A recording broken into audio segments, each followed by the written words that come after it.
Welcome back to another camera channel. In this video, I'm going to be talking about the Koop filters from DZO. So in my last video about the Arles lenses that we purchased, I did make a comment about some rear filters that I believed existed. But I do believe there's a type of filter that you can add to the back of these. It's not really well advertised, so I don't know if they are still making them or recommending them. But I believe there is a set of filters or something that you can buy for, maybe it's just for the Vespids, or I don't know if it works on it all, but there's something like a filter that DZO sell that can go on the back. And the reason why I had thought about this is because we had used the Arri signature primes on a music video, and we used their impression filters, which conveniently go onto the back of the lenses. They're magnetic and you can just attach them on and off whenever you want, and they do various different things. You have like the positive diopters and the negative diopters giving you different like effects on your image. Now I did remember that there was something similar like that DZOFILM did, or at least I'd seen a video about some filters, but I didn't really know anything about them, and there isn't much marketing material out there. If you search on YouTube about it, there's like 5 or 6 videos, and more than half of them are actually from DZO themselves. It seems like no one is reviewing this product. So by chance, we went back to the dealer where we bought our lenses, and they had just a couple of sets sat on their shelf. So I was like, hey, can I make a video about these? Because no one is making videos about these, and I kind of want to know why. And they obliged, so I'm borrowing these filters just to make this review, and I'm going to give them right back afterwards. So now we got that out of the way, what are the Koop filters? So in this box, you're going to get another box inside, and this is going to hold your filters, and depending on what set you have, they will have different filters inside, evidently. There are 2 sets of filters. There are the ND filters, which I think are pretty cool, and then you have these kind of specialty filters, or the DIY set, and they will allow you to add shapes and stuff in your bokeh, or bokeh. You also get this tool here, which will allow you to take off the back part of the lens head. You can take it off by unscrewing it, so you use the tool in these indentations, give it a little loosen, and then you take this off. Now they supply you with one that looks very similar, but the ones in the Koop set have this little indentation in here, and that will allow you to clip on these special filters. So you just take off your original ring here and attach the new Koop ring. Just give it a little hand tighten there. And if you really want to, you could tighten it with the tool, but I don't think it's really necessary, to be honest. Don't lose this, though. You should keep this handy. But what I do like about this tool is there are some little like hexagon shapes for, I guess, nuts and stuff. A small ruler here in millimeters and one on the side here for inches, and also a handy bottle opener. So once we've attached this new ring, we are free to add on our filters. And in the ND set, you get an L365 UV filter, an ND4 filter, an ND8 filter, and an ND16 filter. And so what's cool is you can just magnet them on the back like that. And there you go, your lens is now ND'd, or UV protected, I guess, in some way. I have read on the B&H website that these are not infrared NDs, they're not IR NDs. They're just NDs. So take that however you want to take it. But yeah, they just kind of magnet on the back like that. Pretty simple, right? Now, one thing to note is you have to shim them for these to be usable, apparently. So not the coolest thing, and we're going to go into why it's a huge negative at the end, but I think that these ND ones are kind of cool. I mean, the idea of them is cool, because here's a little side-by-side. This is us using the ND, the rear ND. We use an ND8, and then here's a shot of us using a normal ND filter we kind of screw on the front. Although on the Arles, it's very hard to screw on the front, so I was just kind of holding it very close up to the lens. But you can see the massive color shifts that you get there, which is kind of interesting. And it's making me feel that I need to invest in better NDs or a different system, or maybe the rear, the Montage kind of ND filter PL mount kind of thing. I think that might be a kind of cool addition to the kit. At the moment, we're using the DZO Octopus PL mount to E mount adapter. But there's something about having NDs at the back. There's there's a different quality there. You're not getting those kind of reflections and stuff from the front, which is very interesting. Now, the second set that you can get, these special filters, the DIY filters, you get a blue streak filter, you get a mist filter, and then you get these special DIY filters, which is a like unscrewable filter. So it has two parts. You can unscrew the back part, and then you have to very carefully place this vinyl, or what seems to be a kind of vinyl material, like a disc, inside the filter. And this will allow you to kind of customize the bokeh shape that you get on your lenses. And there are quite a few designs that you get in the kit. You get a heart shape, a 5-sided star, a lightning bolt, a question mark, and a DZOFILM logo. And these vinyl shapes come in their own little metal case, which is lockable. And that keeps them safe when you're moving them around to stop them from getting bent. And this specialty DIY set also comes with a bunch of shims. But I didn't want to go through the trouble of actually shimming my lenses to try and test these out. But here's some test footage of what those effects look like. Why do I feel so numb? Why do I feel like I do? Can't ever get enough. Every time you leave too soon. Been here before, but nothing like this. I'm so caught up, it's dangerous. I keep thinking about the things we did. We were all alone, dreaming of doing it again. Yeah. Thinking about the way we talk till the morning. Yeah, I'm wanting more. 'Cause when I see you, this water tastes like the sweetest wine. November feels like a summer night. Dark brown hair moving from side to side. Never felt so alive when I'm looking in your eyes.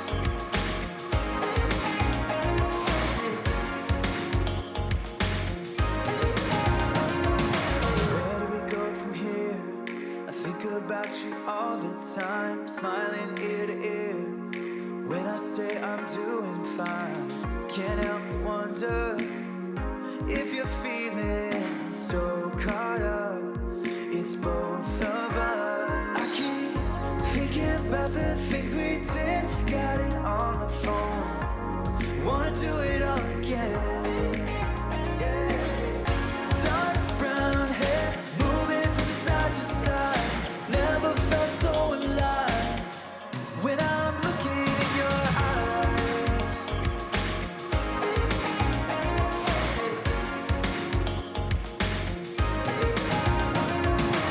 So overall, I don't really like DIY filters that much, especially not on like full frame lenses like the Arles. Maybe these worked better on like the Vespids, maybe, but aren't they also full frame? Maybe. I don't know, they just vignette so much. Like you lose a massive portion of the usable image. Even on the longer focal lengths, you are losing quite a lot. It's kind of got to be expected, right? Because the shapes are quite aggressive. I think the heart and the star aren't that bad, but when you get into like the question mark or the DZOFILM thing, you know, it's really badly vignetted there. So not a great filter set, in my opinion. I think if you were to use these, you'd need a very good artistic reason. One thing I wanted to test, but I didn't get to try was seeing what like the question mark effect would be on rain, like backlit rain. Would there be lots of like raining down question marks? I think that could be kind of cool. I'm not really sure. You'd have to have some pretty good reason like to do that though, you know, because it's not normal. But what I did find out, interestingly, is that if you put the shape in upside down on your lens, then the stuff in the foreground is going to be the right way up, but in the background, it'll be upside down. So that's something to bear in mind.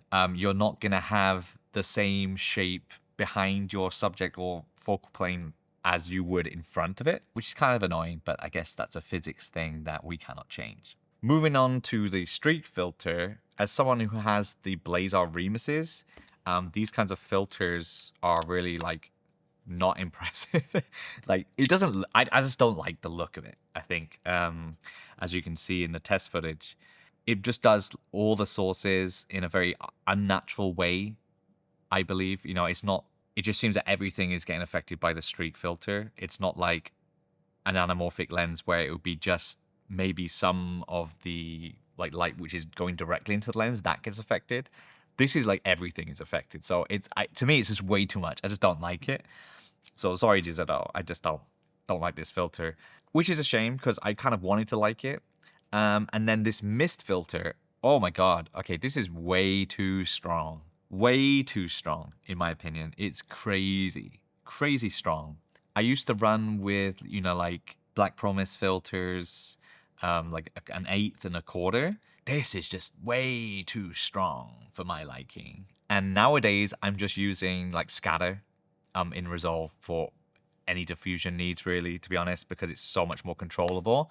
I know it's not giving you probably 100% what might happen if you put a filter on your lens instead, but I just like the control after the fact because you're not going to ruin your footage by using scatter. So that's just my opinion on that. So DIY filter wise, not a fan. Now, if I was going to choose one of the sets, evidently I would go with the ND one because that has been kind of cool. The only bothersome part for me is this shimming thing. You know, if you want to take off the ND, you know, do you have to then reshim your lens back to what it was before every time you want to take the ND off? Or is that what this UV filter is for? Probably is what the UV filter is for, but I don't know. It just seems like a lot of hassle for something that should be, it seemingly should be more easy in my mind. So the benefits of the rear ND filters are you don't get those kind of reflections that you would if you were using a front filter. And it's very unlikely that your ND is going to get damaged or dirty.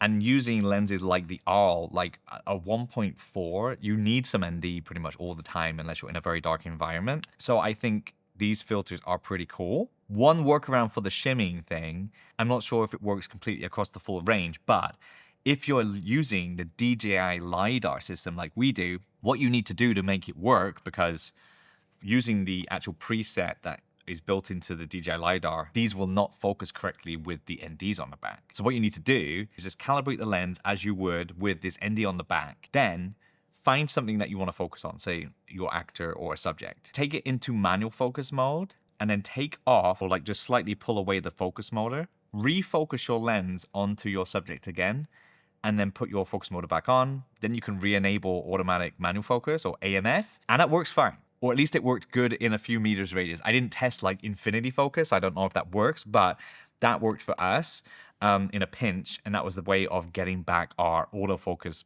onto the Arles while using these rear ND filters. In terms of the shims, you get quite a lot. They also come in a screwable circle case. And you get a range of shims here. So some of them are very, very small. Some of them are much bigger. I think the biggest is a 0.5. And then you have a 0.3, a 0.1, a 0.05, a 0.03, and a 0.02. And very kindly, they've written on the inside of the shims case which kind of shim you're going to need to use for the different types of filters. Now, the one annoying thing is you only get one of each size here. So if you have a full set of lenses and you want to put NDs on them interchangeably, you're going to need to shim all your lenses, but there's only one 0.5 shim in here. Let me just check my lens case. Okay, so in the lens case, we got 3 lenses, so we have 3 sets of shims here. Let's see if they're the same. Got a 0.3, a 0.1, and a 0.05, a 0.03, a 0.03, a 0.02, and a 0.02. So there isn't even the right shim I need inside this shim case for my other lenses, which is a shame. Unfortunately, there's no 0.05. It's not looking good for this set of filters, is it? You can't really recommend them too much if you're gonna have to take these shims out every time. That's crazy. I'm sure they probably sell more shims online that you could buy, and then you could shim all your lenses to use these NDs. So, yeah, not the best. Unless their plan was for you to buy a set of like rear filters for each lens that you have, because then then you'd have all the shims, but that seems like a lot of money. And each set, I believe, is $300. So that's a lot to add on per lens if you're going to go that route. So can I recommend these Koop rear filters from DZO? Honestly, I don't think I can. Having used them, even without shimming, I mean, if there was no shimming, I think it would be okay. If there was no need for shims, like I said, I'm impressed with how the ND filters work on the back of the lenses versus a front-mounted ND filter. But it just seems like too much hassle involved if you're going to need to do shimming. So let's hope, fingers crossed, DZO can make like a second version, like a Koop 2, or maybe a different name completely, where we can get ND filters on the back of these lenses without needing shims. That would be awesome. But for now, as it is, can't recommend these filters, and that's why we're going to be giving back to the dealer. And that's just the way it is, unfortunately. So thank you for watching this video about the Koop rear filters from DZO. Sorry to DZO if you are watching. I don't want to say bad things, but however, these are just not that great. If for some reason you do actually want to buy these, I will leave a link in the description if I can find one. And if you do purchase anything from the Amazon links below my videos, it helps support the channel and me for making this content for you guys. So thanks again for watching. Subscribe for more videos just like this, and I'll see you in the next one.